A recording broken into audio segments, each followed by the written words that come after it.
No one or thing will remember the old world. Well, I understand why you think that, but I don't believe it's true. Let me show you. This idea comes from Isaiah 65, verse 17, which says, "For behold, I create new heavens and a new earth," which corresponds to Revelation 22.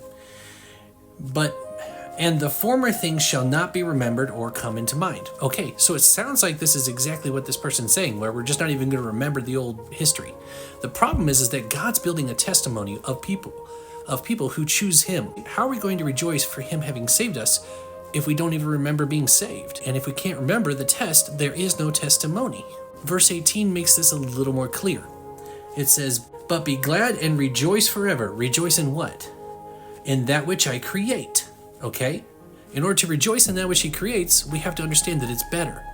"For behold, I create Jerusalem to be a joy, and her people to be a gladness. I will rejoice in Jerusalem and be glad in my people. No more shall be heard in it the sound of weeping and the cry of distress." That means weeping and distress have to be remembered.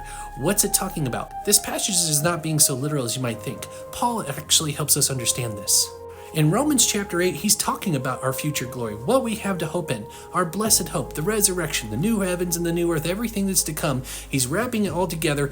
So he says in verse 18, "For I consider that the sufferings of this present time are not worth comparing with the glory that is to be revealed to us." So what Paul is helping us understand is that the next life is going to be so great that it's not worth comparing to this life. It's saying we're not going to dwell on them. We're not going to be thinking, "Oh, I miss my cat Fluffy. Oh, I wish this person were here." No, all that's going to be done with. We're going to be fully satisfied in what God has for us. But that doesn't mean there isn't a testimony to be told.